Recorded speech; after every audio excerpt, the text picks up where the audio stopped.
Hello students, my name is Himanshu Sir and I welcome to you, all of you Nobel institute. चलिए start करते हैं। आज अपना lecture में हम लोग डिस्कस करने वाले हैं कूलॉम्स लॉ के ऊपर। एक्चुअली हमारा चैप्टर आज शुरू इलेक्ट्रोस्टैटिक्स। तो इलेक्ट्रोस्टैटिक में हम लोग स्टार्ट करेंगे कूलॉम्स लॉ। ठीक है, चलिए स्टार्ट करते हैं हम लोग कूलॉम्स लॉ। ठीक है,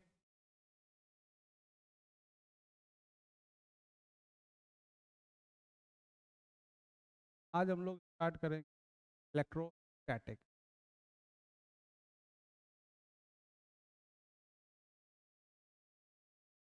स्टैटिक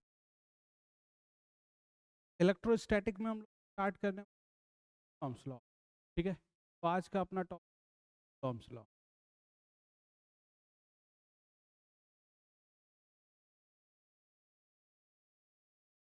कॉम्स नाम के एक साइंटिस्ट थे जिन्होंने इसके बारे में बताया, और उन्होंने सिंपल सा ये बात बताया कि जब दो चार्ज है, हमें पता चल गया है चार्ज जो वो आपस में अट्रैक्शन या रिपल्सन शो करते हैं। अगर सेम नेचर के चार्ज है, पॉजिटिव पॉजिटिव या निगेटिव निगेटिव चार्ज है, तो वो आपस में रिपल्सिव नेचर शो करेंगे। और अपोजिट नेचर के चार्ज है, जैसे पॉजिटिव और निगेटिव, आपस में अट्रैक्टिव फोर्स लगाने वाले हैं। तो वो फोर्स कैसे लगेगा, वो फोर्स के बारे में जो है वो हम लोग डिस्कस करने वाले हैं। किसके थ्रू? वो फोर्स कितना होगा, क्या होगा, वो डिस्कस करेंगे हम लोग कूलॉम्स लॉ। तो कूलॉम्स लॉ बेसिकली चार्ज के ऊपर लगने वाले के बारे में बताएगा। कूलॉम्स लॉ बेसिकली क्या है? इंटरेक्शन ऑफ चार्ज है। तो जो भी चार्ज का इंटरेक्शन होता है आपस में फोर्स से रिलेटेड, उसके बारे में हम लोग जानने वाले हैं कूलॉम्स लॉ के थ्रू। ठीक है, तो लेट अस से कि हमारे पास एक चार्ज है। लेट अस से हमारे पास एक चार्ज है 1 और एक चार्ज है 2। चार्ज है 1, तो आप क्यू। चार्ज है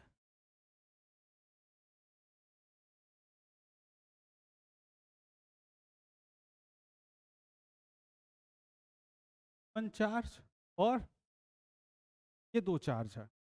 ठीक है, और अगर ये 2 चार्ज के बारे में हम लोग देखें, चार्ज जो इस तरह से जुड़े, मतलब जुड़े नहीं है, बट हाँ ऐसे रखे गए हैं, और उनके बीच की जो दूरी है, लेट अस से ये चार्ज, मान लेते हैं थोड़े समय के लिए, मान लेते हैं कि दोनों पॉजिटिव चार्ज। आप दोनों को निगेटिव भी मान सकते हैं, कोई दिक्कत की बात नहीं है। दोनों पॉजिटिव है या दोनों निगेटिव है, या एक पॉजिटिव है एक निगेटिव है, आप अपने अकॉर्डिंगली कुछ भी कह सकते हैं। ठीक है, इसको अगर हम लोग फिक्स कर लें, चार्ज को अगर हम लोग फिक्स कर लें, क्या देखने को? ये चार्ज पॉजिटिव है, ये चार्ज पॉजिटिव है, तो ये 1 चार्ज है। ये 1 जो चार्ज है, चार्ज के ऊपर एक 1 चार्ज, चार्ज के ऊपर एक रिपल्सिव नेचर का फोर्स। ये जो फोर्स लगेगा वो इस डायरेक्शन में ऐसे लगेगा। लेटस से आप कह दिया 2 1। F21 का मतलब फोर्स ऑन 2 ड्यू टू 1। अभी लिख लेंगे, F21 का मतलब क्या हो गया? 2 के ऊपर कितना फोर्स लग रहा है 1 की वजह से। अब 1 पे अगर हम लोग देखना चाहते हैं 1 पे क्या फोर्स है, तो 2 को आप फिक्स कर दो और देख लो कि 1 किधर की तरफ जा रहा है। तो आपने देखा कि ये दोनों सेम नेचर के हैं, कि इसके ऊपर रिपल्सिव फोर्स लगा है, यानी ये इधर की तरफ जाएगा, ये यहाँ लगा, ये F12। तो F12 या F21 का मतलब आपको बिल्कुल क्लियरली पता होना चाहिए, क्या कहना चाहते हैं। जैसे अगर हम लोग लिखा F12, लिख लेंगे, आप लिख सकते हैं F1 मतलब हुआ फोर्स ऑन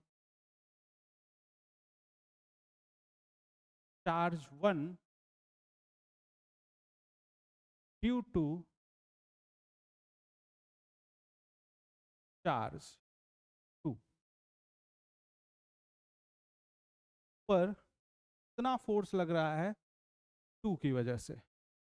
और इसी तरह आप F21 लिखना चाहते हैं, F21 बिल्कुल आप बोल सकते हैं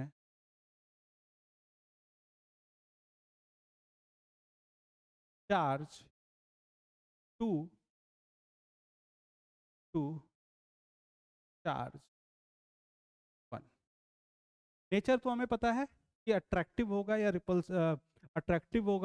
रिपल्सिव होगा, बट मैग्नीट्यूड वगैरह, डायरेक्शन वगैरह सब कुछ के थ्रू बात करना। तो कुलॉम्स लॉ तो चार्ज पार्टिकल के बीच में लगने वाले अट्रैक्शन फोर्स या रिपल्सन बारे में बात करता है। तो क्या है ये, 1 2 के ऊपर फोर्स लगाएगा इधर, और 2 1 के ऊपर लगाएगा फोर्स इधर। अगर एक पॉजिटिव होता और एक निगेटिव होता, लेट अस से ये पॉजिटिव है, 1 मिनट के लिए मानते हैं ये पॉजिटिव है और ये negative। तो पॉजिटिव वाला निगेटिव के ऊपर जो फोर्स लगाएगा वो किधर लगाएगा, अट्रैक्शन करेगा। अट्रैक्शन मतलब ये इधर की तरफ, ये 1 है और ये 2, क्या आप बोलेंगे F2 1। और 1 के ऊपर कैसा फोर्स लगेगा निगेटिव की वजह से, ये इधर की तरफ F1, ये इस तरह से force.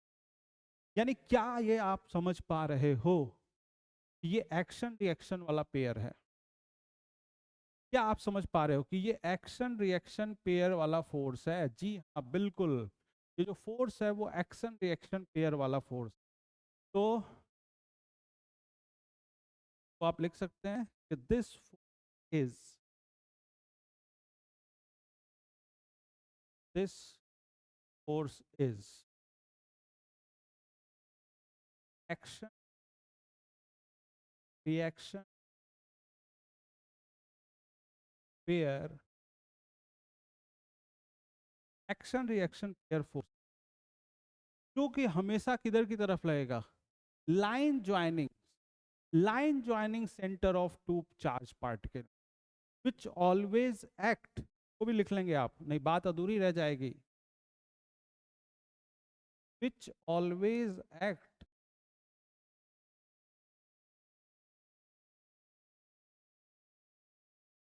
which always act a line joining center of two charge।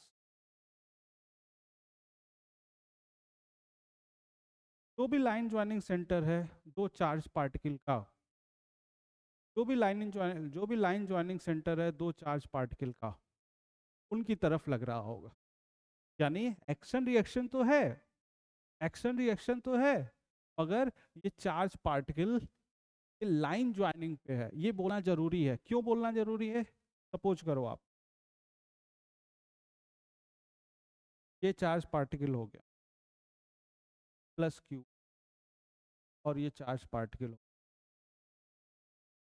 इसके ऊपर एक फोर्स रहा है F1, सेम मैग्नीट्यूड का फोर्स पर लग रहा है,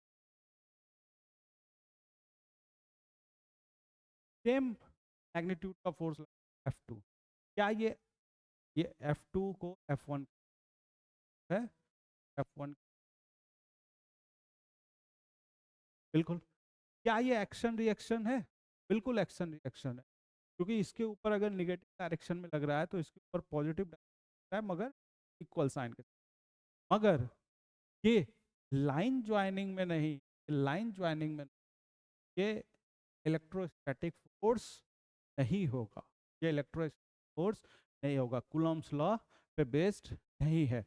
इसीलिए आपको क्या बोलना है, एक्शन रिएक्शन पेयर तो है, मगर हमेशा किधर लगेगा, line joining centres of two particles. जो यहाँ पे लाइन ज्वाइनिंग है सेंटर्स के दो पार्टिकल के, उन्हीं के ऊपर लगेगा। ठीक है, अब ये अट्रैक्टिव लग रहा है, रिपल्सिव लग रहा है, वो उनके नेचर के ऊपर डिपेंड करेगा, मगर जो भी लगेगा लाइनिंग ज्वाइनिंग के लगेगा। ठीक है, होपफुली ये बात आपको क्लियर हो रही।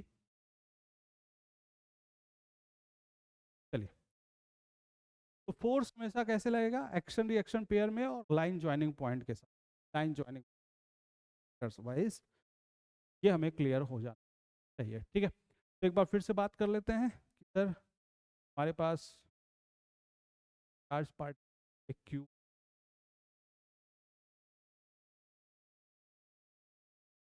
के बीच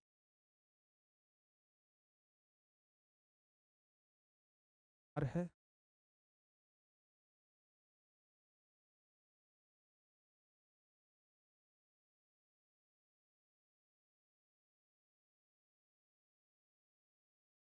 पार्टिकल इनके ऊपर एक फोर्स इधर की तरफ, अगर दोनों पॉजिटिव है 2 1, और इधर की तरफ F1। F12 का मतलब फोर्स ऑन ड्यू टू 2, और F21 का मतलब 2 ड्यू टू फोर्स। F21 का मतलब फोर्स 2 ड्यू टू 1। तो अब कूलॉम्स लॉ के हिसाब से ये जो फोर्स है, अच्छा, ये F12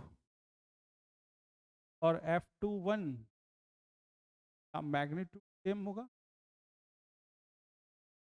मगर साइन जो होगा वो अपोजिट होगा। एक अगर पॉजिटिव डायरेक्शन में लग रहा होगा तो एक नेगेटिव डायरेक्शन, एक अगर नेगेटिव डायरेक्शन में लग रहा होगा तो एक पॉजिटिव डायरेक्शन। हमने प्लस प्लस पे बात कर लिया है, और हम लोग माइनस माइनस बात करके उसको समझ सकते हैं, कोई दिक्कत की बात नहीं है। आपकी जैसी इच्छा हो उसके अकॉर्डिंगली आप इसको सेलेक्ट कर सकते हैं, ठीक है। ये जो फोर्स है, तो आप इलेक्ट्रोस्टैटिक फोर्स वाले हैं, वो फोर्स किन किन बातों पर डिपेंड करेगा? फोर्स है वो डिपेंड करेगा वन का magnitude.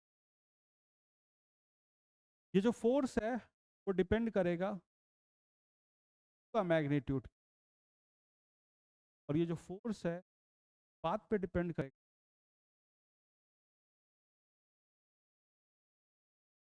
According to Coulomb's law, ये जो फोर्स लग रहा है जिसको आप इलेक्ट्रोस्टैटिक फोर्स कहने जा रहे हैं, वो किन के ऊपर डिपेंड करेगा? वो डिपेंड करेगा वन के मैग्नीट्यूड के डायरेक्टली प्रोपोर्शनल, Q2 के मैग्नीट्यूड के डायरेक्टली प्रोपोर्शनल, और इनके बीच जिसको आप R से डिनोट कर रहे हो, R के बीच की स्क्वायर के इनवर्सली प्रोपोर्शनल, ठीक है। तो ये आपके पास इस तरह से हो गया, और इन तीनों को साथ में रखें तो एक प्रोपोर्शनैलिटी कांस्टेंट आ जाएगा, प्रोपोर्शनैलिटी कांस्टेंट के साथ, दैट इज द K, और क्या हो जाएगा?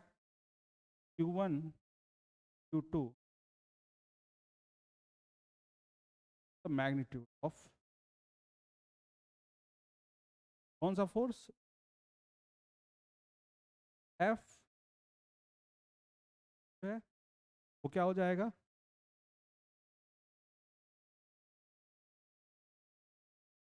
K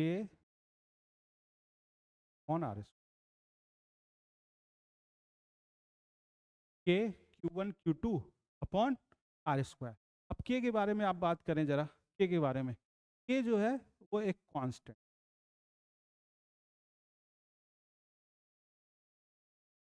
ठीक है। जनरली K की वैल्यू फ्री स्पेस के लिए, ठीक है, K की वैल्यू कांस्टेंट है, और फॉर फ्री स्पेस,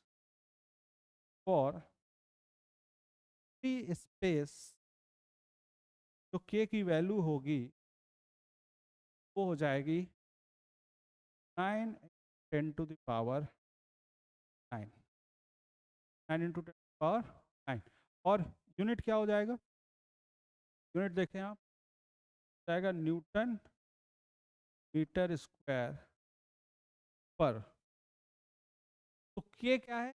K एक प्रोपोर्शनैलिटी कांस्टेंट है। क्या है? प्रोपोर्शनैलिटी कांस्टेंट है, जिसकी वैल्यू फ्री स्पेस के लिए, जिसकी वैल्यू फ्री स्पेस के लिए 9 इंटू 10 टू द पावर 9 हो जाएगा।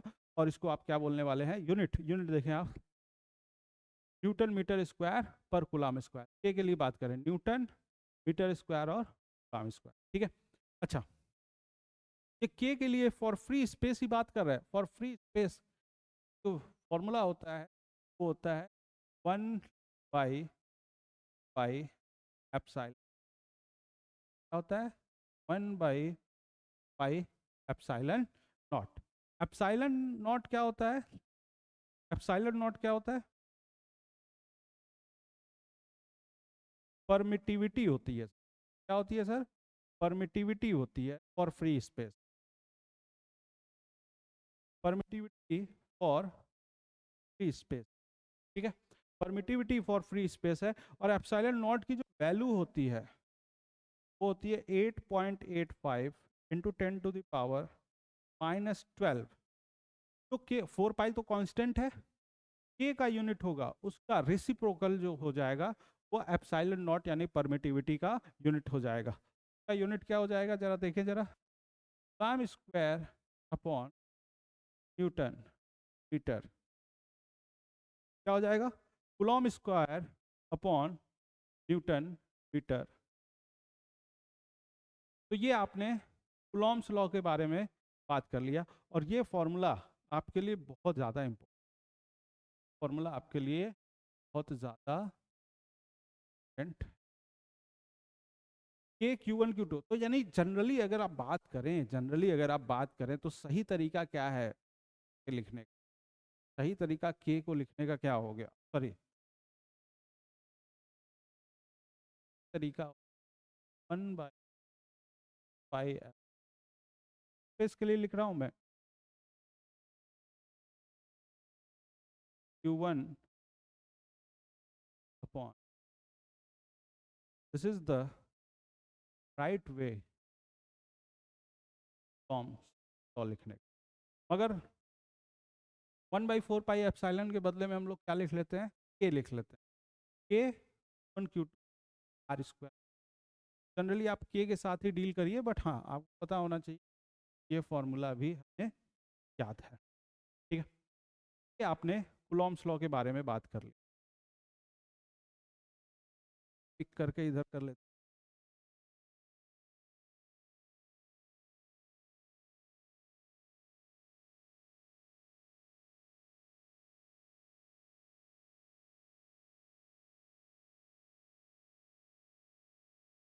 ये हमारे पास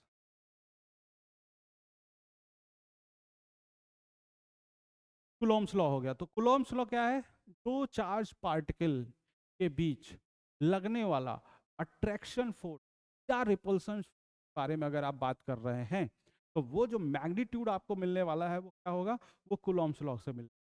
डायरेक्शन आपको पता ही है कि अगर F21 की बात करेंगे और ये पॉजिटिव पॉजिटिव है, ये क्या होगा, राइट वर्ड्स होगा, ठीक है।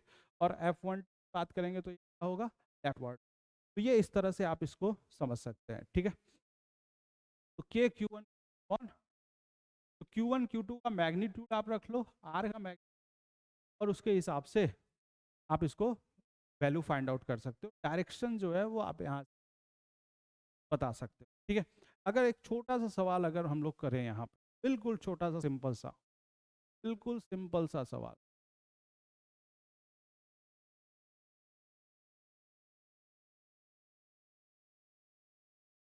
एक 2 काम का चार्ज है,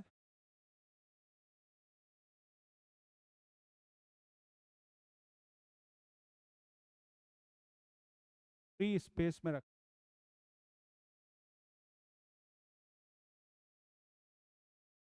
लेट अस से 1.5 मीटर,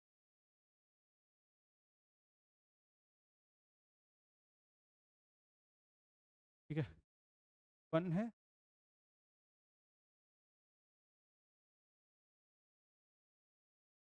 आपको F1 एंड 1 दोनों की वैल्यू बता, 2 कूलम 1.5 मीटर पे रखे गए। आपको क्या बताना है, के बीच लगने वाला फोर्स बतलाना है। कौन सा फोर्स, प्रोस्टैटिक फोर्स, ठीक है। बताइए जरा क्या होने जा रहा है।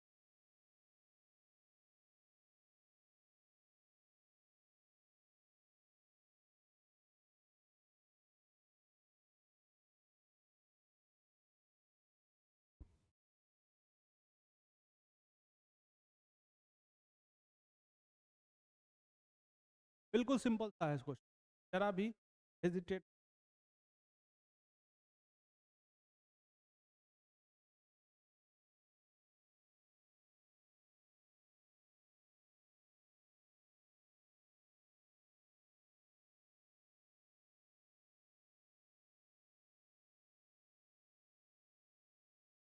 बात करते हैं। देखिए क्या होने जा रहा है, अगर हम लोग F1, आपको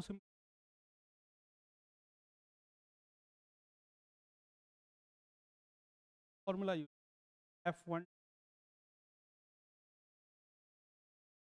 F1 पर force magnitude,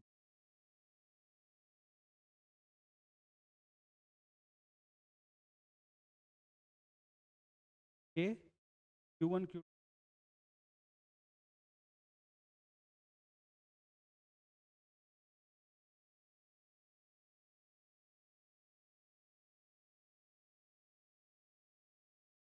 magnitude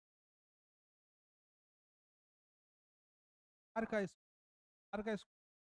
1.5 metre, 1 point, हम लोग इस 2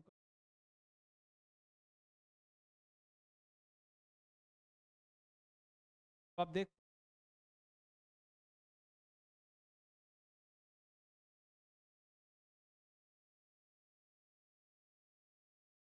और ये 2 पर चला गया, 4 हो जाएगा,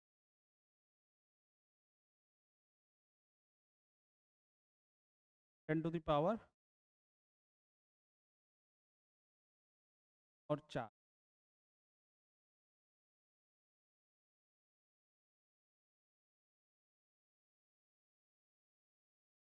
इसका डायरेक्शन अगर आप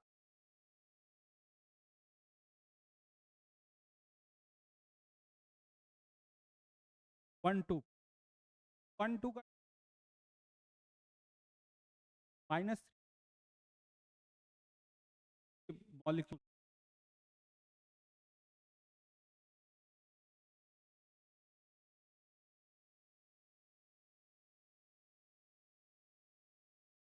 F1 अगर आप इसको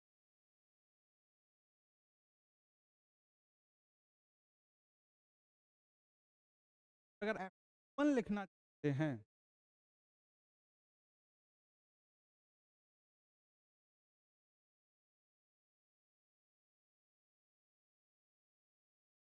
अगर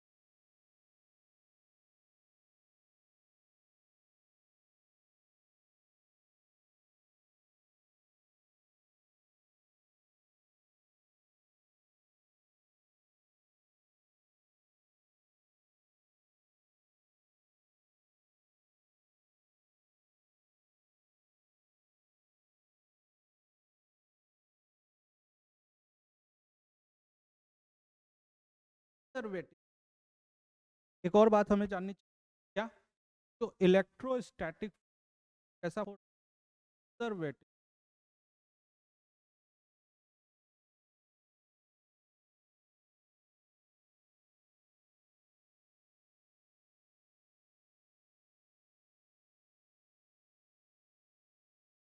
conservative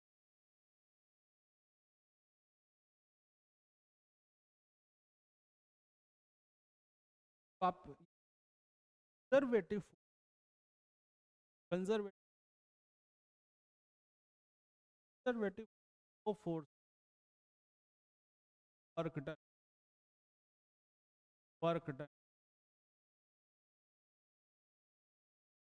does not depends path,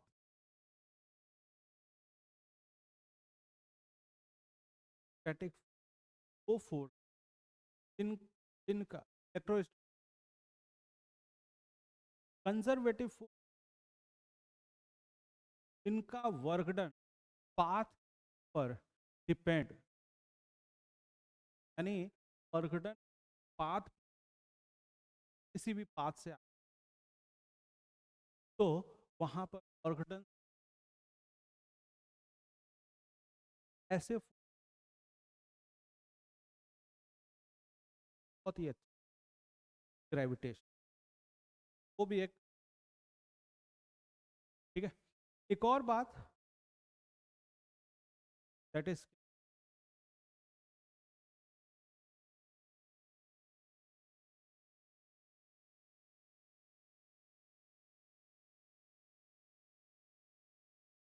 depend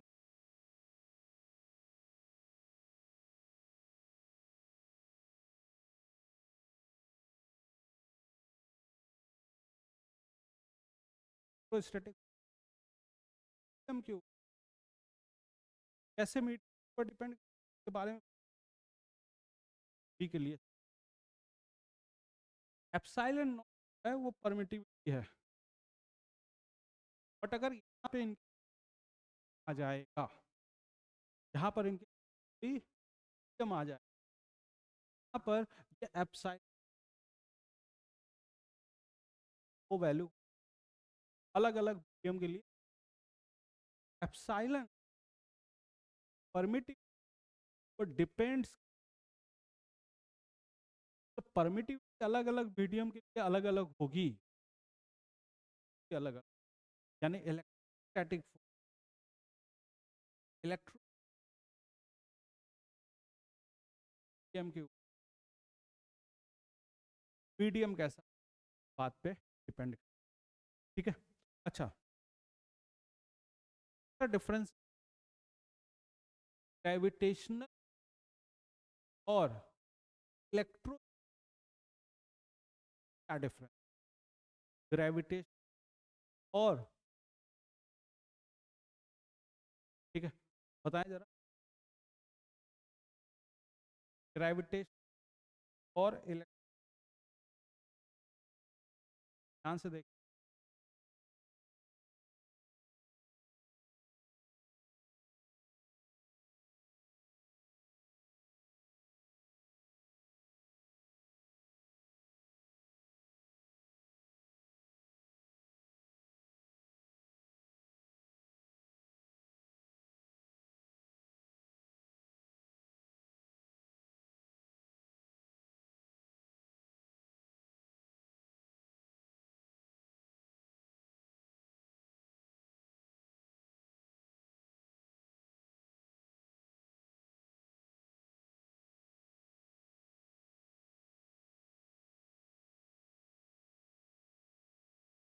देखो 30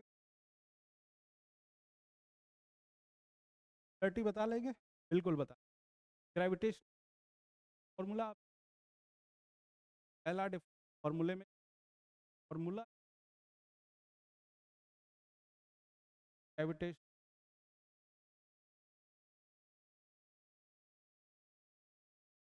और इलेक्ट्रो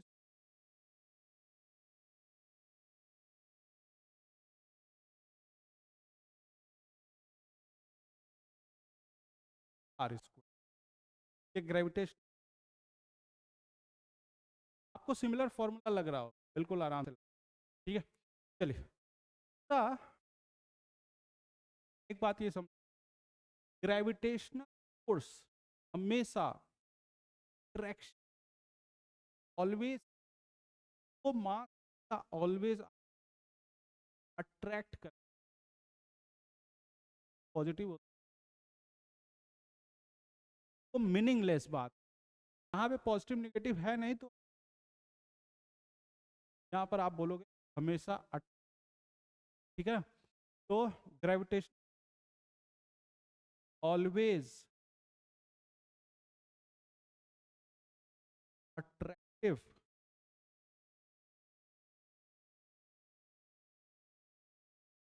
इलेक्ट्रोस्टैटिक क्या बोलोगे आप, may be attract repulsive,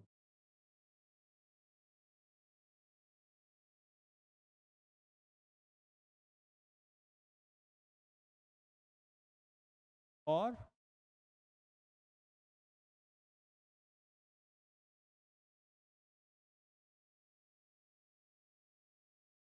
attraction और रिपल्सन वैल्यू हम हमेशा, तो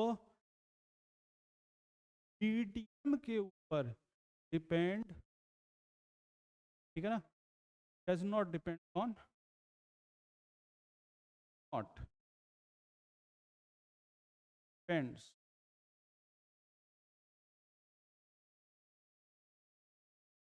यहाँ पे क्या कहने वाला, ये डिपेंड्स करे,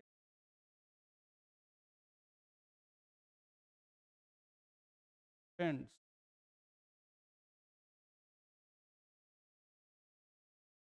मीडियम, क्या होगा, मीडियम के ऊपर डिपेंड्स करना।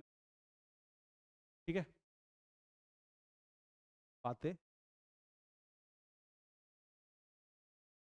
चलिए अच्छा, ठीक है, चलिए।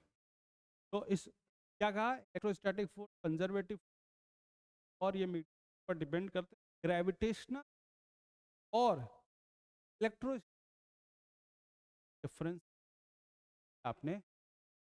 ठीक है, तो हम लोग बात करेंगे limited of Coulomb's law.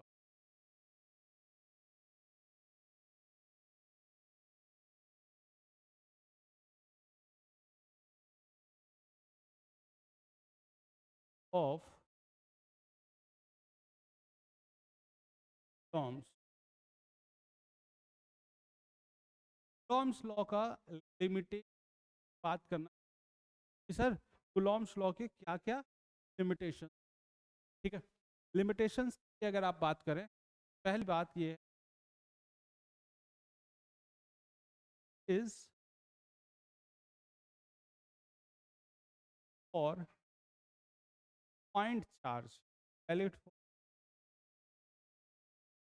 Point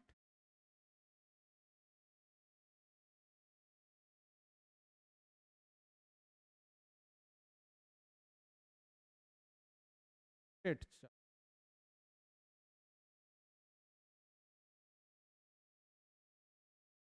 distribute तब क्या हुआ, मान लीजिए पास एक, और इस पेयर के ऊपर चार्ज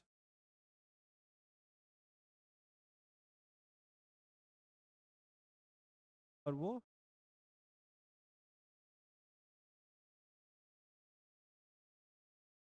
तो ये वैलिड नहीं हो।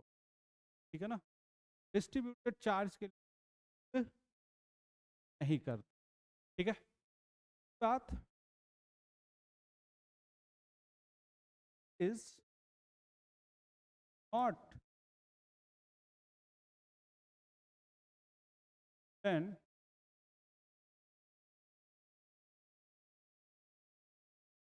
both charge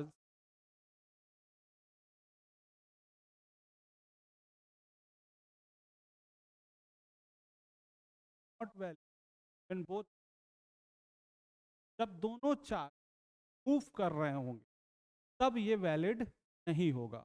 जब दोनों मूव कर रहे हों तब ये वैलिड, ध्यान से समझ, दोनों मूविंग कंडीशंस, अगर एक रेस्ट और दूसरा मूविंग है तब वैलिड होगा। ठीक है, चाहो तो आप लिख लो कि when one of the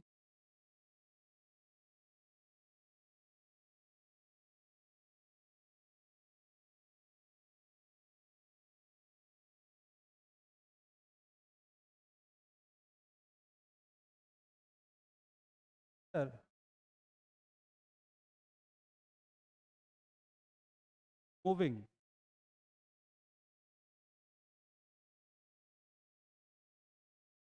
then it is एक फिक्स्ड है और दूसरी कंडीशन, तो ये वैलिड है। ठीक है, एक फिक्स्ड है और दूसरा, मेरे ख्याल से ये चीज आपको कोई कॉम्प। ठीक है, तो अभी तक क्या क्या बातें की है sir, corms law.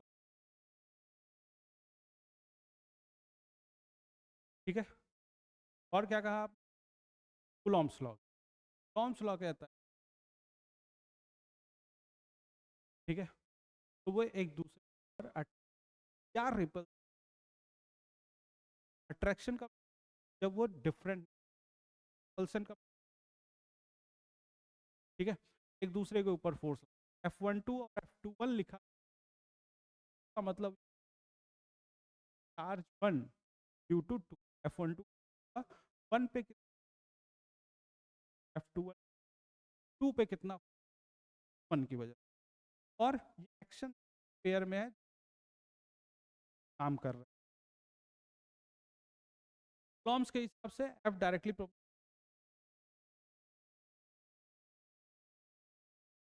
Slip, formula ये जो है वैल्यू 9 फ्री स्पेस अलग अलग बदल जाए, और के क्या होता है 1/एप्सिलॉन, ठीक है, और एप्सिलॉन नॉट परमिटिविटी वैल्यू ये, ठीक है। कंजर्वेटिव फोर्स मीडियम के ऊपर करता है, ठीक है ना, डिपेंड्स ऑन मीडियम। ग्रेविटेशनल और इलेक्ट्रोस्टैटिक डिफरेंस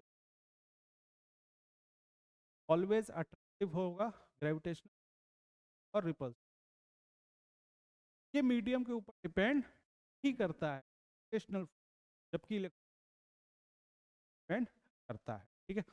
बाद ये हम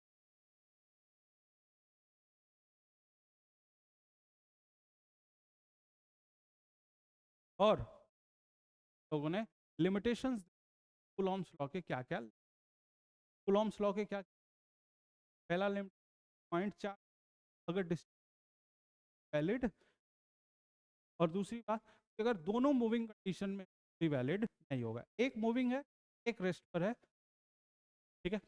मेरे ख्याल से Coulomb's law, Coulomb's law questions की प्रैक्टिस हम लोग नेक्स्ट वीडियो में देखने वाले, ठीक है। तो मिलते हैं नेक्स्ट वीडियो में, तो के बारे में। Thank you very much, have a nice.